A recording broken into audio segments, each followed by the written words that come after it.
मोदी जी, मैं आपसे ये जानना चाहूँगा कि ये जो सोशल मीडिया का आजकल तो पूरा ज़माना है एंड मैंने देखा है कि आप काफ़ी एक्टिव रहते हैं, लेकिन जो आपको लोग प्रश्न पूछते हैं या लोग आपसे बात करते हैं तो आप खुद देखते हो ट्विटर या इंस्टाग्राम, ये सारी चीज़ें आप देखते हो सर? मैं ज़रूर देखता हूँ और एक प्रकार से उससे मुझे बाहर की बहुत प्रकार की जानकारियाँ मिलती हैं जी। और मैं आपका भी ट्विटर देखता हूँ और ट्विंकल खन्ना जी का भी ट्विटर देखता हूँ। और कभी कभी तो मुझे लगता है कि वो जो मेरे पर गुस्सा निकालती है ट्विटर पे, तो उसके कारण आपके पारिवारिक जीवन में बड़ी शांति रहती होगी। उनका पूरा गुस्सा मेरे पर निकल जाता होगा। हाँ। इसलिए आपको बड़ा आराम रहता, सुकून मिलता होगा। तो मैं आपके लिए इस प्रकार से काम आया हूँ, खास करके ट्विंकल जी के लिए। और शायद ट्विंकल जी को पता नहीं होगा, उनके नाना जी चिनू भाई, चुनी भाई, उनसे मैं मिला था। अच्छा, ये तो बहुत पहले। और कारण क्या था, ये बड़ा इंटरेस्टिंग है जी। गुजरात में एक बहुत बड़ा अकाल पड़ा था, तो हम लोग कुछ न कुछ सामाजिक काम करते थे। उसमें हम लोगों को ये बटर मिल्क के केंद्र चलाते थे, छाछ पीने के लिए गर्मी में लोगों को। हाँ। बटर मिल्क, तो वो मूल सुरेंद्रनगर जिले में हम बहुत बड़ी मात्रा में करते थे। तो उस एक कार्यक्रम में मुंबई में एक सज्जन थे, मिठाई के बहुत बड़े व्यापारी थे, नाम तो मैं भूल गया, वो उनको लाए थे और उन्होंने डोनेशन भी दिया था। हाँ। और हमने ऐसे छाछ केंद्र चालू किए थे बटर मिल्क के। ओके। बहुत बड़ी मात्रा में, जैसे पानी की परब रहती है वैसे छाछ की परब रहती थी, और हर गरीब व्यक्ति वो। तो उस समय मैं उस सेवा के काम में लगा था और उस समय इनके नाना जी वहाँ आए थे, तो उस समय मेरी उनसे मुलाकात हुई थी। तब मुलाकात, काफ़ी बातें हुई थी उनके साथ, तो मेरा उस प्रकार से उनसे परिचय रहा है। तो आप मतलब खुद भी पढ़ते हो और लोगों को? बिल्कुल, मैं पढ़ता भी हूँ और मजा लेता हूँ। आपको वैसे मैं जब आप अपने ऊपर कोई मीम्स बने हुए देखते हो, जो सोशल मीडिया पे मीम्स आते हैं, तो वो मीम देख के आपको हंसी आती है? वैसे आपने कहा गुस्सा तो आता नहीं ज़्यादा करके, लेकिन वो जो मीम्स आप देखते हो तो आपको कैसा लगता है? जैसे देखो, मैं कुछ 4-5 मीम लेके आया हूँ, ये देखिए। ये लिखा है, this T seller can give nation unity, equality, safety, prosperity. तो ये एक है, इसमें लिखा हुआ है, चटनी के बिना ढोकला है बेकार, अब की बार मोदी सरकार। ये देखिए, मेरे ही सारे फ्रेटर्निटी के लोग आए थे, आपसे मिले तो सबके यहाँ लगा दिया जय श्री राम। ये आपने देखा कभी? ये मैंने नहीं देखा, ये आज देख रहा हूँ। अच्छा, ये नहीं देखा आपने? तो ये रोहित शेट्टी जो है, ये एक्शन डायरेक्टर हैं, मीट नरेंद्र मोदी जी, और अगले दिन आपको उन पर इतना असर पड़ा, सीधा मोटरसाइकिल लिया आपने, निकल पड़े।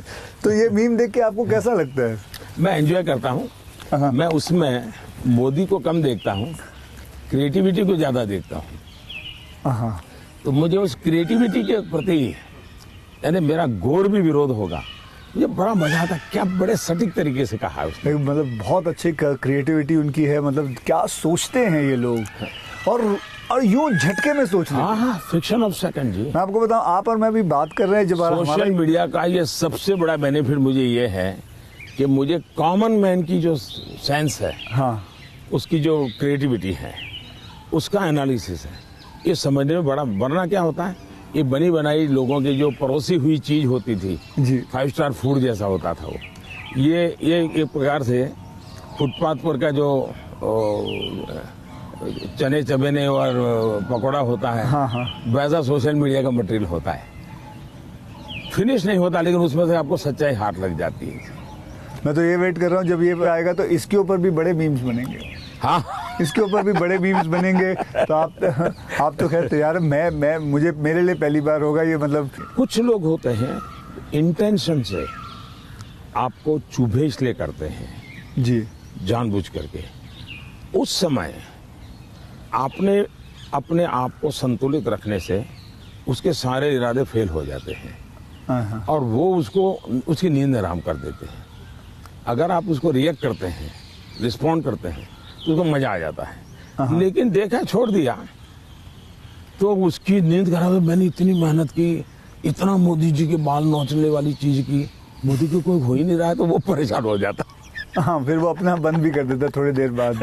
ये भी बात सही है। बस सर, आपसे बात करके मुझे बहुत बहुत मज़ा आता है। आपसे मैं 2-3 बार पहले भी मिल चुका हूँ और आज मुझे मौका मिला है आपसे वार्तालाप करने का, आपसे बातचीत करने का, तो बहुत अच्छा लगता है। As a human being and not as a prime minister, as a human being you are a lovely person, you are a person जिसने ज़िंदगी में सब कुछ देखा है, झेला है, पाया है और खोया भी है, और सैक्रिफाइस आपकी ज़िंदगी के, ये मेरा एनालिसिस है जो मैं आपसे अभी बात करके मेरा एनालिसिस है कि आपकी ज़िंदगी के आपने बहुत सैक्रिफाइसेस भी किए हैं। So we are glad, I am glad that मुझे ये मौका मिला है आपसे बातचीत करने का। क्या आप मंथली आपकी जो सैलरी में से कुछ आप अपनी माता जी को भेजते हैं? ऐसा है कि हमारी माता जी खुद मुझे देती हैं आज भी। अच्छा, वो भेजती हैं? आज देती है। जिस दिन जब भी मिले जाऊंगा तो ₹1.25 वो पक्का मेरे हाथ में देती है आज भी। अच्छा। और वो हमसे कभी अपेक्षा नहीं करती, कभी अपेक्षा नहीं करती, उनको जरूरत भी नहीं है। दूसरा, शायद मैं एक ऐसा मुख्यमंत्री भी रहा और एक ऐसा प्रधानमंत्री रहा हूँ, मेरे परिवार पर का कोई खर्चा सरकार पर नहीं है, वरना बाकियों को परिवार का मेडिकल हेल्प मिलता है सब, मेरे परिवार कुछ लेता नहीं, कुछ नहीं लेता है। मैंने, हाँ, ये बात है, बिल्कुल बिल्कुल। तो ये एक प्रकार से, लेकिन इसका मतलब ये नहीं कि कोई माँ के प्रति लगाव नहीं है, ऐसा नहीं है, लेकिन जीवन ही ऐसा बन गया है कि मैंने अपने आप परिवार, पूरा देश को अपना परिवार बना लिया है, इसी में लगा रहता हूँ, यही काम करता रहता हूँ। मोदी जी, मैं ये जानना चाहूँगा कि आपको मतलब बचपन में ऐसा कौन सा खेल था जो आप खेलते थे? मैं बचपन में संघ की शाखाओं में जाता था। अच्छा। संघ की शाखाओं में बड़े अच्छे वैज्ञानिक खेल होते हैं। अच्छा। बड़े वैज्ञानिक, जिसमें टीम स्पिरिट आए, जिसमें जैसे एक खेल होता है, ये सब सर्कल में बैठते हैं, फिर जो हमारा लीडर होता है वो पूछता है कि आपकी राइट साइड पर जो बैठा है उसकी एक क्वालिटी बताओ। ओके। अब है तो खेल, लेकिन आपको उसके कारण कॉन्शियसनेस आता है कि हाँ पे दूसरे के गुणों को देखना चाहिए। अब खेलते खेलते ही डेवलपमेंट होता है इंसान का, और इसलिए मुझे बचपन में संघ की शाखाओं में खेलों के द्वारा टीम स्पिरिट क्या होती है, रिस्पॉन्सिबिलिटी शेयर करना क्या होता है, ये खेल है संघ में, बहुत बढ़िया खेल है। वो परंपरागत खेल है, कोई संघ वालों ने ढूंढे ऐसा मैं नहीं कह रहा हूँ, ये बहुत बहुत काम आते हैं। दूसरा, मैं योगा से ज़्यादा जुड़ गया, फिजिकल एक्टिविटी ग्रुप में कहे तो, लेकिन मैं इंडिविजुअल खेल के बजाय ग्रुप वाले खेल को हमेशा पसंद करता रहा, क्योंकि वो एक प्रकार से आपके व्यक्तित्व को अलग से डेवलप करते हैं। जो इंडिविजुअल खेल होता है वो आपको एक अलग प्रकार का डेवलपमेंट करता है, वो गलत करता है ऐसा मैं नहीं कह रहा हूँ, लेकिन अलग प्रकार का करता है। टीम के अंदर खेलने से अलग प्रकार का होता है, आपको एडजस्ट करना पड़ता है, आपको साथ चलना पड़ता है, आपको किसी की लीडरशिप करनी होती है, आपको सबॉर्डिनेट को संभालना होता है। तो जिंदगी जीने के लिए ग्रुप वाले गेम्स खेलने चाहिए। ओके। इंडिविजुअल कितना ही हम बड़े चल जाएं, लेकिन ग्रुप वाले खेल जरूर खेलना चाहिए, ये मेरा मत रहता है। मुझे, आपने कभी गुल्ली डंडा खेला है? बिल्कुल खेलता था गाँव में। हाँ, हमारे यहाँ गांव में खेलते थे, फिर कंचे खेलते थे। हाँ, लेकिन ज़्यादातर मैं तैरने के लिए चला जाता था, मुझे पानी पसंद था। अच्छा। तो तैरने के लिए चला जाता था। 2 कारण थे, एक तो मेरे परिवार के सारे कपड़े मैं धोता था, परिवार के सभी सदस्यों के। अच्छा। तो तालाब में ही पानी था, तो हम तालाब में चले जाते थे, तो उसके कारण स्वाभाविक मेरा स्विमिंग सीख गया, तो मैं बहुत घंटों तक स्विमिंग कर लेता था। तो मेरे शरीर के जो अगर मूलभूत कहें कि डेवलपमेंट, बॉडी डेवलपमेंट जिसको कहें, वो शायद स्विमिंग से हुआ है। वो गांव वाला स्विमिंग जो जी, समझ गया, अपने गांव में तालाबों में, नहर हो गई, तालाब हो गया वहाँ, उसी में। मुझे अभी याद है आपका, मैंने एक यूनाइटेड नेशन में एक पहली जो स्पीच देखी थी आपकी, आई थिंक 2014 में दी थी। मैं प्रधानमंत्री बना और सितंबर में गया था, सितंबर में गए थे। तो आपने जब आपने इतने सारे स्पीचेस दिए हैं हिंदुस्तान में, तो वो आपका पहला स्पीच था जो वर्ल्ड वाइड पूरी दुनिया, तो वर यू नर्वस? क्या मेरे प्रधानमंत्री नरेंद्र मोदी जी नर्वस थे उस दिन? मेरा प्रॉब्लम ओवर कॉन्फिडेंस का है। अच्छा, उल्टा था? उल्टा था। और हुआ क्या कि मैंने मन में सोचा था कि ये मेरा फ्रेमवर्क रहेगा बोलने का। जब जहाज में यहाँ से जा रहा था, हमारे अफसरों ने मुझे ब्रीफिंग भी किया था। जब मैं अमेरिका पहुँचा तो हमारी फॉरेन मिनिस्टर सुषमा जी, उनकी मीटिंगें ज़्यादा होती थी तो उनको पहले जाना पड़ता है, तो पहले गई हुई थी। तो पहुंचने के बाद ही मेरा कोई दूसरे दिन कार्यक्रम था, तो मेरा नेचर है, मैं होटल से उतरता हूं तो पहले मीटिंग कर लेता हूं। तो ब्रीफिंग के लिए सब बैठे थे, तो सुषमा जी ने पूछा कि साहब आपका भाषण वगैरह, मैंने कहा कर लेंगे, क्या है। तो वो अड़ गई। उन्होंने बड़ा आग्रह नहीं कि बोले साहब ऐसा नहीं चल सकता। अच्छा, अफसर लोग बोल नहीं पाते थे मुझसे, किसी ने मुझे कहा भी नहीं था। बोले यहाँ एक्सटेम्पो भाषण नहीं करना चाहिए, बोले लिखित स्पीच होना चाहिए। मैंने कहा मैं तो न किसी को लिखने के लिए कहा है, न मैंने लिखा है, मैं तो हर जगह वैसे ही करता हूँ। खैर काफ़ी दिन हमारी आधा घंटा तक बहस होती रही, लेकिन उन्होंने बिल्कुल पकड़ कर रखा, नहीं साहब इसमें आपकी नहीं चलेगी, आपको मानना पड़ेगा। तो मैंने कहा क्या करेंगे ये? तो मैंने कहा मैं अपना बता देता हूँ मुझे क्या बोलना है। तो मैंने वहीं पर उस दिन मैंने कहा इसके आधार पर आप बना दीजिए। फिर वो स्पीच तैयार हुई। अब मुझे स्पीच प्रॉब्लम नहीं था, पढ़ना ये प्रॉब्लम था। मतलब पढ़ना यानी पढ़ कर के बोलना, वो मैंने कभी आपको देखा नहीं। मुझे बहुत दिक्कत होती है जी, बहुत दिक्कत होती है। मेरा थॉट प्रोसेस इतना तेज चलता है। तो मेरा वो पहला भाषण जो है, हाँ, वो पढ़ कर के मैं किया हुआ हूँ, यानी एक्चुअली पढ़ रहा हूँ मैं। आपने देखा होगा मेरे हाथ में हाँ, कागज है। तो ये अच्छा, सबसे पहले मुझे नेपाल प्रधानमंत्री बनने के बाद तो वहाँ भी मैं एक्सटेम्पो बोल दिया था, और वो भाषण आज भी मशहूर है जी, आज भी मशहूर है भाषण।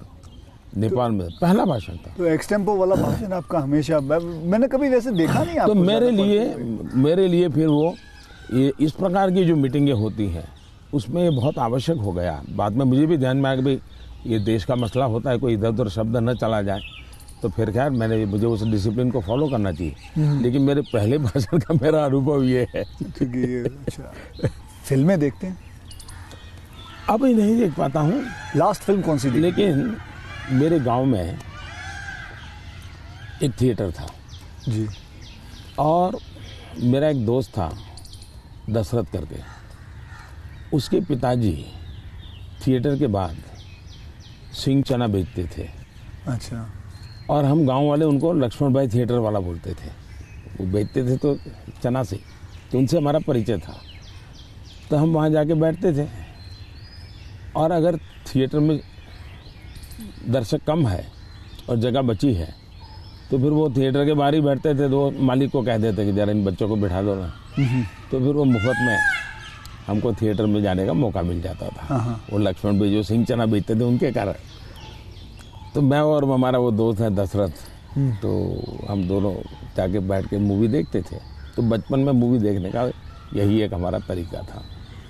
बाद में तो ज़िंदगी ऐसी बन गई तो कोई मौका नहीं मिलता। लेकिन शायद एक अमिताभ बच्चन जी आए थे जब मैं सीएम था। अच्छा। तो उनका बड़ा आग्रह था एक पा फिल्म शायद जी बिल्कुल, तो देखने के लिए उनके साथ में चला गया था। एक बार अनुपम जी खैर आए थे, उन्होंने टूरिज्म को लेकर के एक फिल्म बनाई थी। सीएम था मैं, टूरिज्म को लेकर के एक फिल्म बनाई थी, वेडनेसडे शायद। हाँ वेडनेसडे। हाँ, तो वो मैं उनके साथ देखने चला गया था। तो ऐसा कुछ हुआ है, लेकिन वो भी ज़्यादा पीएम बन के बिल्कुल नहीं, तो आपके वक्त भी नहीं मिलता। बिल्कुल नहीं कर पाया। अब आपने बिल्कुल नहीं कर पाया। क्या मैंने एक फिल्म बनाई थी, आपको मैंने हल्का सा कुछ बताया भी था पहले कि टॉयलेट एक प्रेम कथा पे फिल्म बनाई थी। और मैं खुद देख नहीं पाया, लेकिन मैंने लोगों को बहुत कहा कि देखो भाई सामाजिक जीवन पर कैसे फिल्में चल सकती है और बन सकती हैं। हाँ, वो कमर्शियल हिसाब से मैंने पूरे बनाए थे, बल्कि गाने वाने वगैरह ये माँ पिता सब कुछ उसमें रखा हुआ था। और नहीं, मैसेजिंग, सोशल मैसेजिंग था, वो अच्छा था। हाँ, तो लेकिन खैर वो तो मैंने रियल लाइफ में किया था। लेकिन आपने रियल लाइफ में करीबन 9 करोड़ से भी ज़्यादा टॉयलेट्स बनाए हैं। तो ये तो मतलब ये मतलब ऐसा कैसा हो गया जैसे कि आपने जैसे ही आप प्राइम मिनिस्टर बने तो सबसे पहले आपने स्वच्छता के ऊपर बात की, टॉयलेट्स के ऊपर बात की, तो आपको वो डर नहीं लगा कि आप पहली बार मतलब आप प्राइम मिनिस्टर बन रहे हैं और सबसे पहला मतलब द फर्स्ट फ्यू मुद्दा इसी पे रखा हुआ है, स्वच्छता पे रखा हुआ है? स्वच्छता आपके लिए बहुत मायने रखती है। मैं मेरे जीवन में मैंने गांधी जी वगैरह जो पढ़ा है और कुल मिला के मैं देखता हूँ कि हमारे देश में बीमारी, गरीबी, इन सब की चीज़ों के साथ हेल्थ बड़ा सबसे बड़ा विषय है। लेकिन प्रिवेंटिव हेल्थ के लिए 2 चीज़ें मैं देखता हूँ, एक स्वच्छता और एक फिटनेस। आप अपने शरीर को फिट रखिए, बनाइए, तो बाकी आर्थिक रूप से बोझ बनता नहीं है ज़िंदगी, उस प्रकार से जिए। पर्सनल हाइजीन में तो हमारे यहाँ शास्त्रों के कारण, संस्कारों के कारण, घर में आओ तो पैर धो करके आओ, हाथ धो, मंदिर में जाते हो तो नहा करके जाओ, सब बहुत सिखाया जाता है। सोशल हाइजीन के प्रति हम उदासीन रहे हैं। और भारत जैसा देश दुनिया में, अगर इतना बड़ा दुनिया को देने के लिए टूरिज्म डेवलप नहीं हो रहा है, एक कारण है गंदगी जी। वैसे भी किसी भी समाज के लिए शोभा नहीं देता है। तो मेरे मन में एक बड़ी चीड़ है और मैंने सोचा इसको एक जन आंदोलन बना देना चाहिए। और देश को गर्व होना चाहिए, हम लोगों को गर्व होना चाहिए कि हमारे देशवासियों ने इस कार्यक्रम को अपना बना लिया। और ये 9 करोड़ टॉयलेट बन जाना, 2014 के पहले 38% रूरल सैनिटेशन था, 98% हो गया। जी। मतलब देश तैयार था और मुझे खुशी है कि देश ने किया है। मैं तो कौन होता हूँ करने वाला जी, देश ने चीज़ को उठा ली। आप एज अ प्राइम मिनिस्टर आप कभी चिल एकदम आराम करते हैं? मतलब कुछ आराम से बैठ के यूं बैठे हैं गार्डन में, सोच रहे हैं, बस ऐसे ही कुछ नहीं, चिल आउट के लिए? मेरी एक आदत है, मुझे अब कर नहीं पाता हूँ लेकिन मेरा बड़ा स्वभाव रहा है। एक तो मुझे सुबह 5 बजे चाय पीने की आदत है, बिना शक्कर? चीनी में लेता नहीं। हाँ, चीनी लेता नहीं हूँ। अच्छा, नहीं लेते? मुझे कोई प्रॉब्लम नहीं है लेकिन आदत नहीं लेता हूँ। दूसरा, मुझे शाम को 6 बजे, दिन में किसी के साथ कटसी के लिए बैठ गया, थोड़ा ले लिया 2 घूंट, तो अलग बात है, चाय की आदत नहीं है। लेकिन शाम को 6 बजे मुझे चाय की आदत है, ऐसा लगता है मेरी बॉडी रिक्वायर कर रही है। लेकिन वो मुझे तब मज़ा आता है, मैं छत के नीचे नहीं हूँ, सीधा आसमान से मेरा संपर्क होना चाहिए, खुले में बैठा हूँ, अकेला बैठा हूँ और वहाँ आराम से चाय पीता हूँ। ये मुझे बहुत पसंद आता है। और वो जगह कौन सी है? यहाँ भी मैं कर लेता हूँ और मेरे ऑफिस के उसमें भी कर लेता हूँ। अच्छा। लेकिन जो साउथ ब्लॉक का ऑफिस है वहाँ संभव नहीं है। ओके। वहाँ तो एकदम से वो बंद कमरा है, लेकिन ये मेरी पसंद की जगह काम है। दूसरा, एक चीज़ मैंने बहुत की थी और जो जैसा आपने कहा रिटायरमेंट के बाद क्या करोगे, तो उस काम को ज़्यादा करूँगा। पहले मैं रेगुलर करता था, मैं कभी दिवाली नहीं मनाता था जी। अच्छा। नहीं, मैं दिवाली में 4-5 दिन कहीं चला जाता था और 5 दिन के लिए मेरी जो रिक्वायरमेंट रहती थी, पानी वगैरह, वो साथ ले लेता था और वो भी मैं उठा के ले जाएगा उतना ही। और मैं पहले रिसर्च करके रखता था कहीं जंगलों में कोई जहाँ इंसान न हो लेकिन पीने के लिए शुद्ध पानी अवेलेबल हो, ऐसी जगह ढूंढता था और वहाँ जाके मैं रहता था। कभी पेड़ के नीचे, क्या कोई खंडहर कोई मिल गया तो उसमें पड़ा रहता था। अच्छा, उस समय में तो टीवी वगैरह तो थे नहीं, रेडियो भी मैं साथ नहीं रखता था, ना अखबार, न कुछ नहीं, कागज पेन भी नहीं, किताब भी नहीं, कुछ नहीं। और 5 दिन मैं ऐसे ही अकेला रहता था, प्रकृति को देखना। एक प्रकार से मेरा वो कार्यक्रम का नाम था, मैं मुझसे मिलने जाता हूँ। ओके। मैं मुझसे मिलने जाता हूँ, ऐसा ही मेरा, वो मेरी ज़िंदगी में बहुत बड़ी ताकत देने वाली चीज़ है। तो कई वर्षों तक अब नहीं कर पाता हूँ, अब तो क्या SPG वगैरह ऐसा कवर हो गया है, ज़िंदगी अलग हो जाती है, लेकिन बहुत सालों तक मैंने नहीं किया है और मैं उससे बहुत ताकत पाता था। और जो विचार आए आने देता था, किसी विचार को टिकना है तो टिकना, कुछ लिखता भी नहीं था, ऐसे ही रहता था। तो यही मेरा एक तरीका रहता था। आपके और मेरे में कॉमन यही है कि आप चाय बेचते थे और मैं जी वेटर था। दोनों के आप और मेरे में ये भी है कि हम दोनों के कोई गॉडफादर नहीं थे। हम अपनी ज़िंदगी अपने टर्म्स और कंडीशंस पे बनाई है बस। तो ये रहा है बस। जब मैं चाय बेचता था बहुत कुछ सीखने को मिला मुझे। बहुत लोगों से मिलने का मौका मिलता था, हर एक के स्वभाव को समझता था। बिना कारण जो चाय पीने वाला है गुस्सा करता था, डांट देता था, तो इन चीज़ों को सीखने में बहुत काम आया। लेकिन एक चीज़ मैंने बहुत मज़ेदार है मेरी ज़िंदगी की, मैं जब लोगों से हिंदी में बात करता हूँ तो बहुत सरप्राइज करते। मुझे हमारे सिकंदर बख्त साहब थे बीजेपी के लीडर जी, वो मुझे हमेशा कह रहे हैं, यार मोदी तू इतनी बढ़िया हिंदी कैसे बोल लेता है, तू तो बोले गुज्जू है। ये तेरा मुरारजी, वो दोस्ताना है तो बहुत बढ़िया आयु के थे, बोले तेरा मुरारजी इतने साल तक यहाँ रहा लेकिन उसको हिंदी बोलना नहीं आता है, ऐसा मुझे। तो उसका कारण ये था कि मैं चाय बेचता था तो मेरे गांव में ये जो ट्रेनें तो बहुत कम आती थी, लेकिन ये जो मालगाड़ी होती है जो माल ढोती है वो ज़्यादा आती थी। और मुंबई में जो भैंसों का तबेले रहते हैं उसके जो दूध बेचने वाले लोग हैं वो क्या करते हैं, दूध जब भैंस देती है तब तक मुंबई में रखते हैं, बाद में वो गांव में आके छोड़ देते हैं। वो भैंसों को लाना ले जाना एक बड़ा कारोबार चलता था। तो वो आते थे और वो बेचारे घास वास उसी में भरते थे, उसी में रहते थे और भैंसों को ले जाते थे। एक व्यक्ति आएगा तो 3-4 दिन रहना पड़ता था। हम उनको चाय चाहिए, हम चाय देते थे। उनसे बातें करते करते मैं हिंदी सीख गया। अच्छा, फिर वो क्या करते थे, अपना म्यूजिक की कुछ चीज़ें ले आते थे, तो शाम को वो चौपाइयाँ अपना भजन कीर्तन करते रहते, तो मैं कभी जाके बैठ जाता था। तो मुझे उसके कारण नॉर्थ के कल्चर से परिचय आया। ओके। तो एक प्रकार से चाय ने मुझे ये लैंग्वेज सिखा दी। तो आप ये जो सॉन्ग की बात आई, आप कभी कोई हिंदी गाना गुनगुनाते हो अकेले में? गुनगुनाना तो नहीं होता है, लेकिन मैं जब चाहता तो मेरे मन पे जो कुछ गीत है, ज्योति कलश छल के या ये पवन वेग से उड़ने वाले घोड़े, ऐसे जो गीत थे बहुत पुराने, तो बहुत अच्छे लगते थे। आज के कोई गाने नहीं गुनगुना? आज तो पता ही नहीं मुझे। मुझे आपसे बात करके चलिए, देश के ये लोगों के लिए काम आएगा कुछ बातें नहीं ये बहुत सारी चीज़ें काम में आएंगी इसमें, बहुत सारी चीज़ें। लेकिन मुझे अच्छा ये लगा कि ये चुनावी आपाधापी तू मैमे के बीच ये भी एक कुछ पल होता है। तो जो आप पूछते हैं ना कैसे रिलैक्स होते हो, ये भी तरीका है रिलैक्स होने का। बहुत रिलीफ रहेगा।